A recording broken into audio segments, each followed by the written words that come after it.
Hookamorns, let's get our lineups correct for week 7. Starting off with the third tier, because I'm telling you right now, tiers 1 and 2, if they're healthy, they're in your lineup.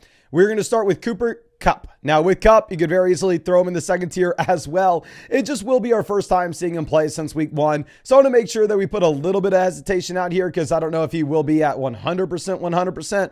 But nonetheless, if he plays, you probably should put him in. Last time we saw him, he actually had 21 targets against the Detroit Lions in week 1. So I'm sure that by the time we get to next week, Cooper Kupp will be yet again a tier 1 wide receiver for us.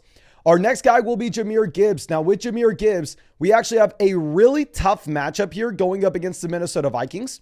The Lions, for the first time in a while, are actually dogs in this game. And there is an outside chance that with no Aiden Hutchinson, that this Lions defense actually gets scored on quite early and often by the Minnesota Vikings. And if that's going to happen, then all of a sudden we should expect that this Lions offense can't run the ball as much in the second half, which may be a little bit of a boost for Jahmyr Gibbs with the target volume that you can expect.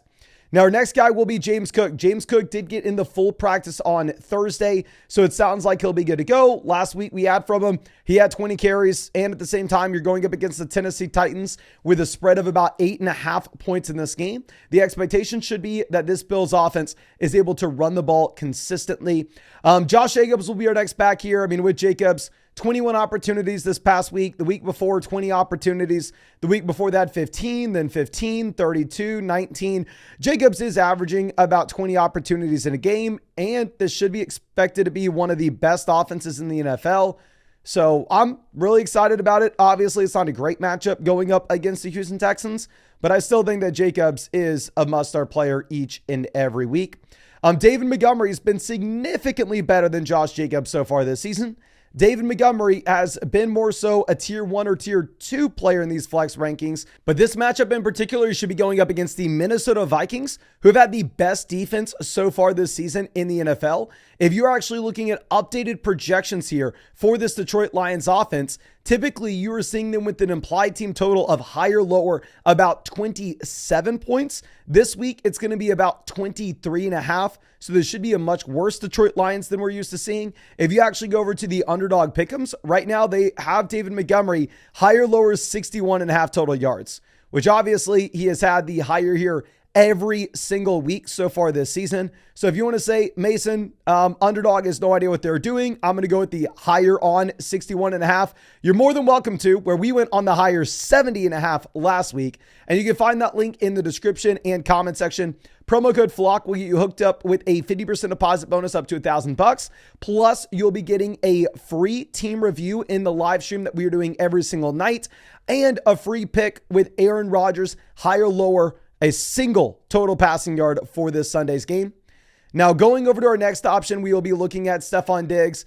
Diggs, a must-start player every single week, just like everybody else in this tier, especially when you have no Nico Collins. It's a really tough matchup going up against the Green Bay Packers, but you still have a projection right now for this Houston Texans offense of about 22.5 points with their implied team total. Terry McLaurin, this will be the highest he has ever been ranked in the flex rankings for us. This is the highest we have ever seen a Washington Commanders offense project to be. They have an implied team total up at 29 points, where sportsbooks are telling us that this Washington offense will be the highest scoring offense in the entire NFL this week. It's a great matchup going up against the Carolina Panthers, where the Panthers should be able to put points up on the board as well, with this game having an over-under of over 50 points. Terry McLaurin, past 3 weeks, has had 25 total targets. So I think you need to go through. I think you need to start Terry McLaurin. Our next guy will be Deebo Samuel. Looking at Deebo, I mean, this is a tough matchup against the Kansas City Chiefs, but it may not particularly matter, where you are still just getting all the artificial touches in terms of the cheap looks close to the line of scrimmage with the carries with no McCaffrey in this offense.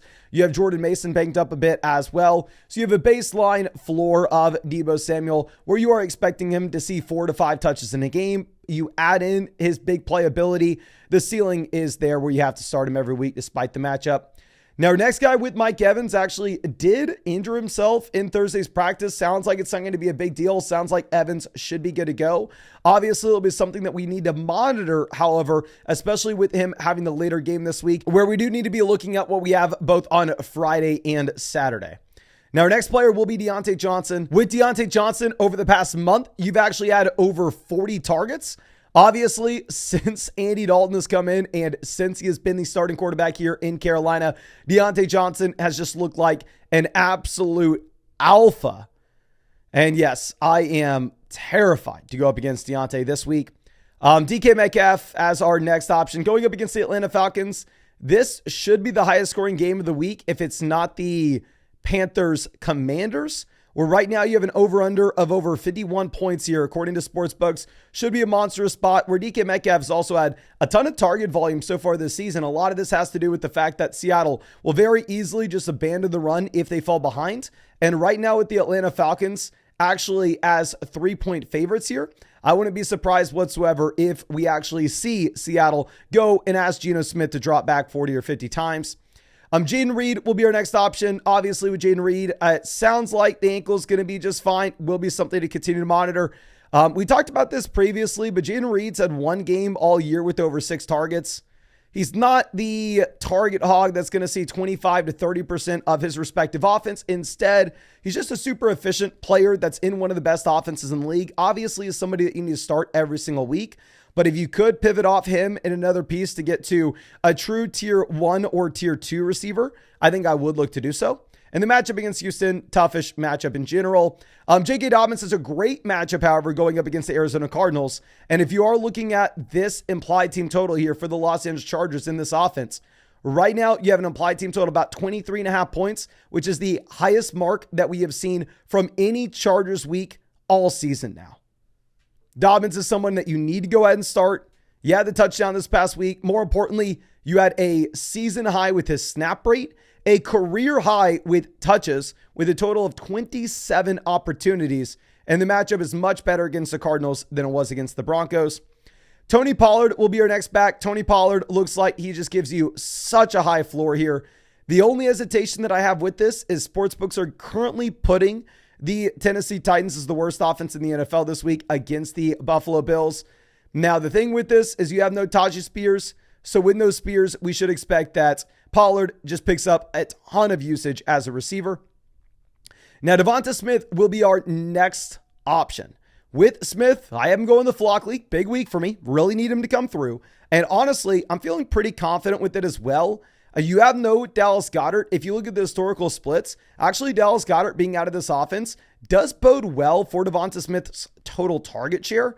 What's interesting to see, though, is the Philadelphia Eagles are only sitting with an implied team total of 20.5 points. We're very similar to the Detroit Lions. We're used to seeing them much higher than this. So sportsbooks are lower on them in this matchup against the Giants. T. Higgins will be our next option. T. Higgins in one of the best passing offenses in the NFL. If you're looking over the past 3 weeks, he's had 31 total targets. So T. Higgins is averaging 10 targets a game in a great offense with a ton of passing volume, completely over the hamstring. And yeah, I mean, it's averaging close to 20 points per game over the past 3 weeks as well. Now, our next two guys will be Garrett Wilson and Davante Adams. Obviously, if you have both players, you start both players. And yes, Garrett Wilson used to be a tier 1 wide receiver for us. No, he is not that anymore with Davante Adams coming over. Both receivers historically have been absolute dominant players in their respective offenses when it comes to drawing targets, both sitting with the target share hovering around 30%. Now, of course, now that you insert both players into the same offense, we don't exactly know what to expect here. Now, if I was a betting man, my money would be on the younger ascending wide receiver rather than the 31-year-old descending option. But I think that they are extremely close. I think it is going to be up to you. Seems like this was a fake hamstring injury all along with Davante Adams. And if you want to tell me, Mason, you're crazy. Oh my gosh, Garrett Wilson still a tier 2.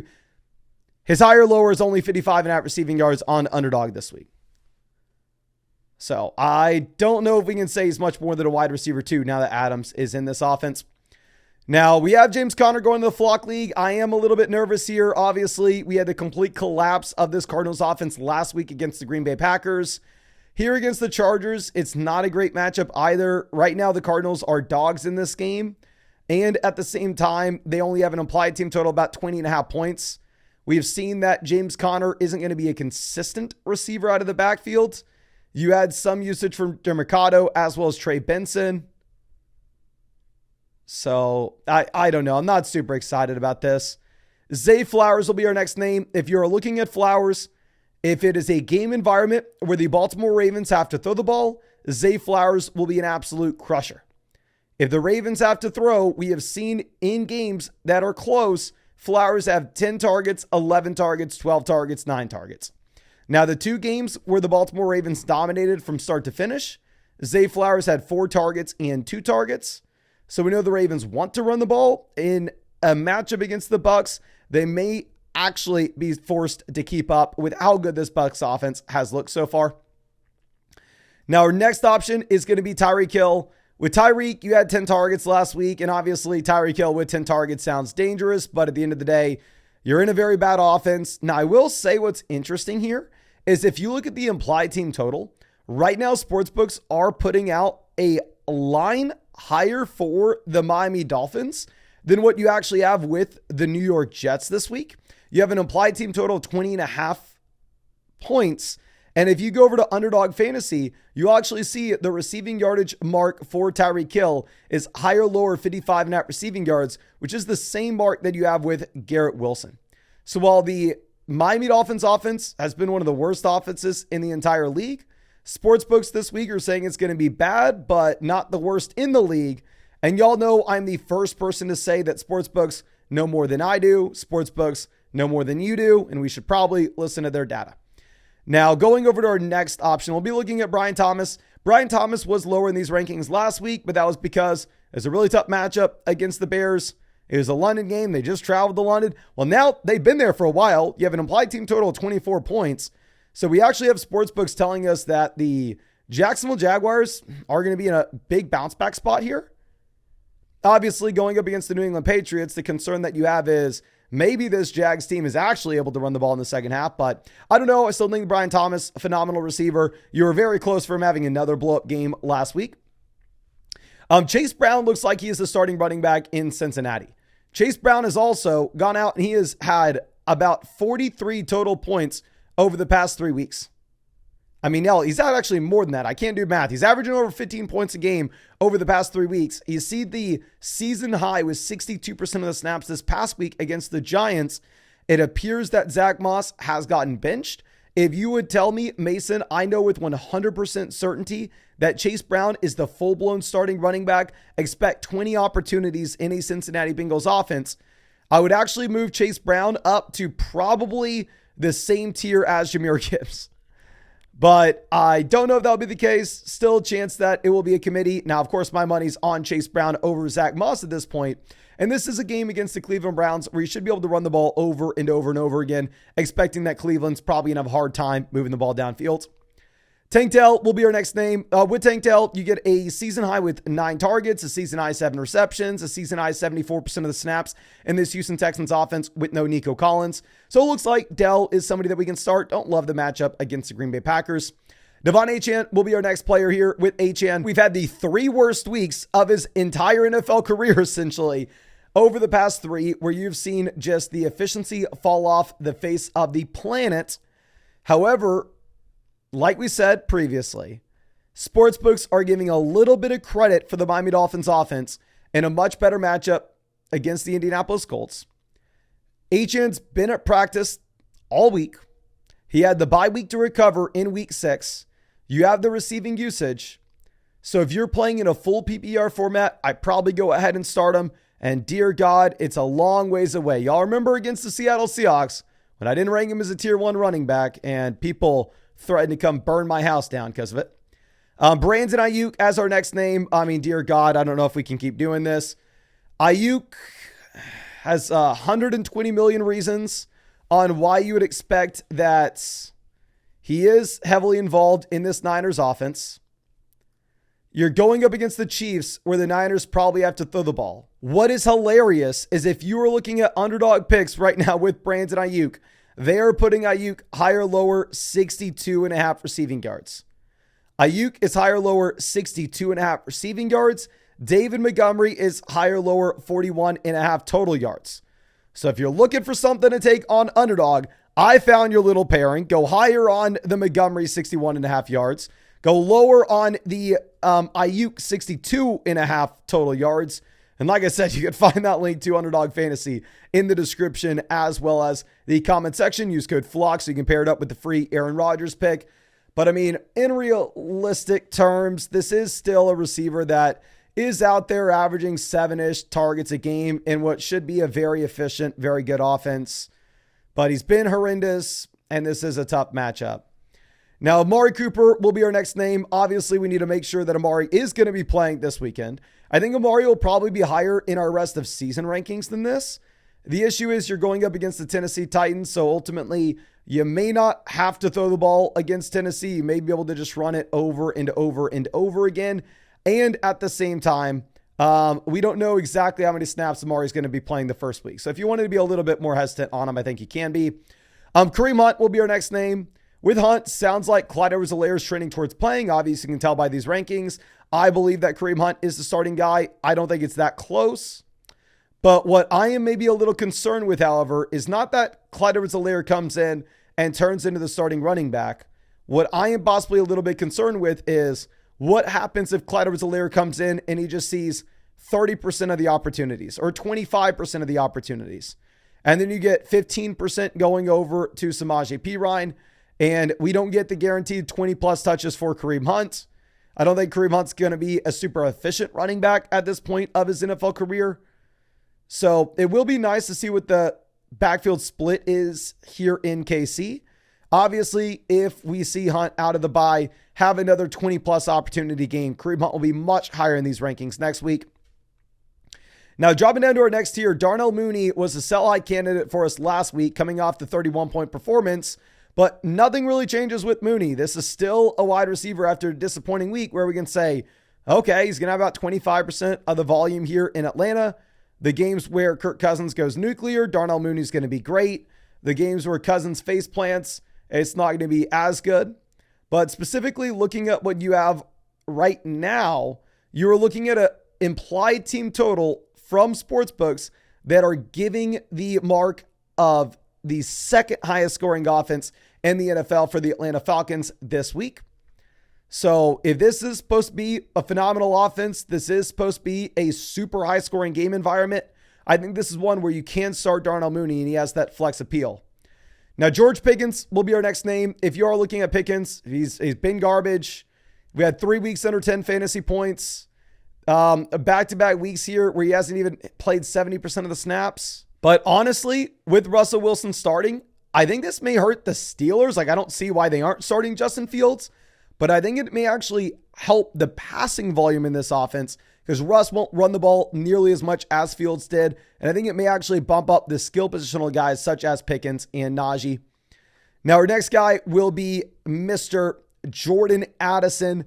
Phenomenal matchup here. If you are looking at Addison going up against the Detroit Lions, you have the Minnesota Vikings projected out to be the third highest scoring offense in the NFL with about 26.5 points. And we know at the same time, Aaron Jones is potentially missing this game. I'm expecting him to miss. You'll see that in the flex rankings. And the Detroit Lions are typically a defense that you need to throw the ball against, and they're not going to let you run. Now, Jackson Smith-Njigba will be our next receiver. Should be a very high-scoring game environment. I mean, if we go through and look at what he's done, 3 straight weeks where he's had double-digit fantasy points. He is at least a little inconsistent at the beginning of the year with the target volume, but it looks like the consistency has been there where he has been averaging about 9 targets a game over the past 3. Najee Harris will be our next back. With Najee, obviously, he was much higher in our rankings last week, but that was because he had a very good matchup against the Las Vegas Raiders. This matchup will be much tougher going up against the New York Jets, where you have an implied team total of only about 18.5 points here. But with that being said, you do have Russ. So I think you're a little bit less concerned about Russell Wilson stealing the touchdowns at the goal line, as well as I think he'll have a higher check down rate than what Justin Fields did. Now, our next running back, I'm going to rank Tank Bigsby here. I have no freaking idea. Travis Etienne was practiced on Wednesday. The initial report was saying that Travis Etienne was going to be out weeks with a hamstring injury. If Etienne's out, this is probably about where I put Tank Bigsby. but it's not like Bigsby will have every touch. He'll split with Dearness Johnson. And at the same time, Bigsby's only had one target all year. Now, obviously, if Travis Etienne starts, you don't start any running back in Jacksonville. Jameson Williams will be our next guy. Jameson, really tough matchup going up against the Minnesota Vikings. Over the past 3 weeks, he's had 9 total targets. Past 3 weeks, he's averaging 3 targets a game. Yes, you've had a couple long receiving touchdowns, so that looks great. But we know that is very hard to predict going into the future, and it's a horrible matchup. Josh Downs, Michael Pittman Jr. Downs has been averaging 20 points per game pretty much over the past 3 weeks. Look great. Pittman's been very consistent over the past 3 weeks, been averaging about 15 points per game. But now the passing volume is about to come down dramatically, and this will probably transition over to being a slower offense and an offense that leans a little bit more on the run with Anthony Richardson under center. Then Xavier Worthy is still somebody I like the idea of buying low on rest of season with no Rashee Rice, seeing a career high 6 targets last week. But this week, it's going to be a very tough matchup going up against the San Francisco 49ers. And I do think that you want to see the expanded role before you can go through and start Worthy over these guys like Jordan Addison and Jackson Smith-Njigba. Now, dropping down to our next tier, we're going to put Zach Moss here. With Moss, possibly, just possibly, he didn't get benched forever. Maybe they go back to him after he quote-unquote learned his lesson. I would rather not start him. Really, anybody in this tier and the tier below, I don't want to start. Like, this is where I'm trying to convince you to avoid him. Ramondre Stevenson didn't practice on Thursday. Looks like he'll miss. Even if Ramondre Stevenson plays, I probably don't want to start him where he's going to split with Gibson. And if Ramondre misses, I don't know if I'd want to start Gibson either, even if it's a great matchup. Ty Chandler is our next option. Even if Aaron Jones is out, you have a horrible matchup going up against the Detroit Lions. And Ty Chandler's had 4 of his 5 games so far this season, averaging fewer than 3 yards per carry. Devin Singletary as our next name here. Devin Singletary has been at practice. Honestly, if Singletary is 100% cleared and good to go, I think you'd move to the top of this tier. But the issue is Tracy's looked good enough where there's the outside chance that Tracy actually has some of this work going into the future. Juju Smith-Schuster will be our next name. Obviously, Juju dominated in week 5. But in week 5 this season, he had 130 receiving yards, which is the first time since 2018. I think ultimately Juju's probably not the guy that he showed to be in the 5th week this year. Nick Chubb, we already have this coaching staff saying, hey, we're going to be careful with them. We want to project his longevity. The Browns have no reason to really push anything this year. They have no reason to play for anything. They already traded away Amari Cooper. Jalen Waddle is still stuck in a very bad offense. He hasn't cracked 10 fantasy points since week 2. I may have to start Waddle in the Flock League, and I may have to pray that Vegas is correct about this Dolphins offense, and maybe they're not the worst offense in the league this week. I'm going to be putting Ladd McConkey here. I think Ladd could be higher in these rankings, but he's a little bit banged up, and the game's so late on Monday night that I don't want to have to rely upon him. So if you have another option on Sunday, I think you could look for it, but obviously will be important to read the updates that you get on Friday and Saturday. Wan'Dale Robinson, Malik Neighbors in. Wan'Dale's target share is going to drive lower, and you don't really have much touchdown upside. Our next player, Jerry Jeudy, league's worst offense, effectively. I mean, right now they have the second lowest projection out of any team in the NFL, tied with the Raiders and only behind the Titans. So yeah, we'll put Jeudy and Myers. Myers hasn't been at practice. Will be something to monitor. Michael Wilson, obviously is more exciting if you have no Marvin Harrison Jr. I'm kind of expecting that Harrison's somebody that's going to miss. I don't want to tell anybody to rely upon him until he is fully cleared. But going back to what we were talking about previously with the Chargers, Ladd McConkey, it is an issue that this game's the last game of the week. So if you were to plan on playing Michael Wilson and then all of a sudden Harrison's good to go, then he's a lot less exciting. Lock it, maybe get a spike week in a good game environment. Christian Kirk, Evan Ingram's eating his lunch. And Christian Watson, Romeo Doubs, low volume players, but great offense and a potential spike week at any time. But I really hope I was able to help you out with this. But of course, if you wanted to tail us on the lower than Brandon Ayuk, 62.5 receiving yards, and the higher than David Montgomery, 61.5 total yards, you can find those over on Underdog Fantasy. The link is in the description as well as the comment section. If you use promo code FLOCK, you will get a 50% deposit bonus up to $1,000. Plus code FLOCK will also hook you up with a free team review in the live stream we're doing every night and a free Aaron Rodgers pick, more than less than half a total yard. But Thank you again. I really appreciate you and really hope we get to see you out with the live stream later tonight.